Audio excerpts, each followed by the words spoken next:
As we are dedicating this entire hour to the life of Robin Williams and calling awareness to suicide prevention and depression, Bob Zmuda is back with me. He knew Robin Williams for 35 plus years. He founded comic relief fundraisers to help the needy, help the homeless.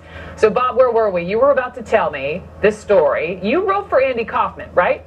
Yes, I was Andy Kaufman's writer for 10 years. And once again, Andy, being a comedian, Andy himself suffered from different psychological conditions.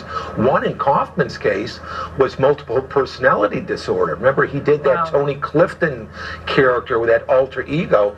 And Andy would become a totally different person for 3 or 4 days. It's incredible. He had a different car he drove. So it's really quite interesting to see the minds of the comedians. But I was saying about Robin is that when people watched comic relief with Robin Williams, Whoopi Goldberg, and Billy Crystal, those three, they were the anchors of our show.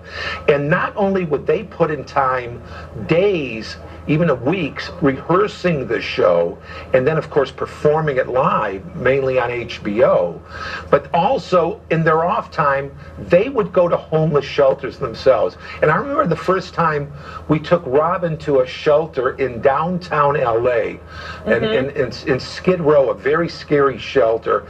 And it was the first time that I saw Robin lost for words. He got in front of that crowd of homeless families and he was in shock and he couldn't say anything.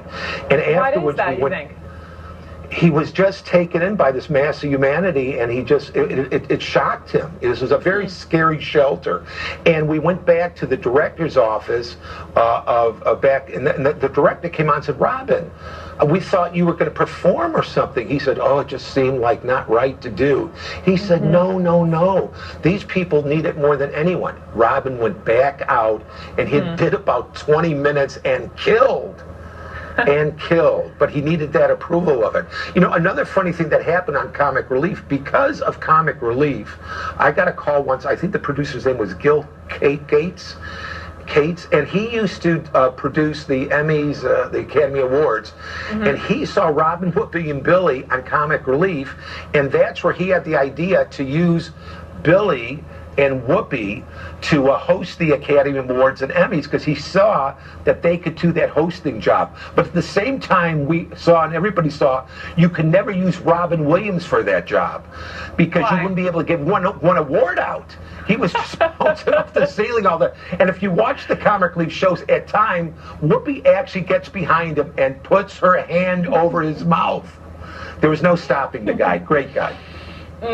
I'm sorry you lost your friend. The world is sorry, and we are still reeling. Bob Zmuda, thank you for coming on and sharing some stories and making us laugh in the process. We appreciate you very much.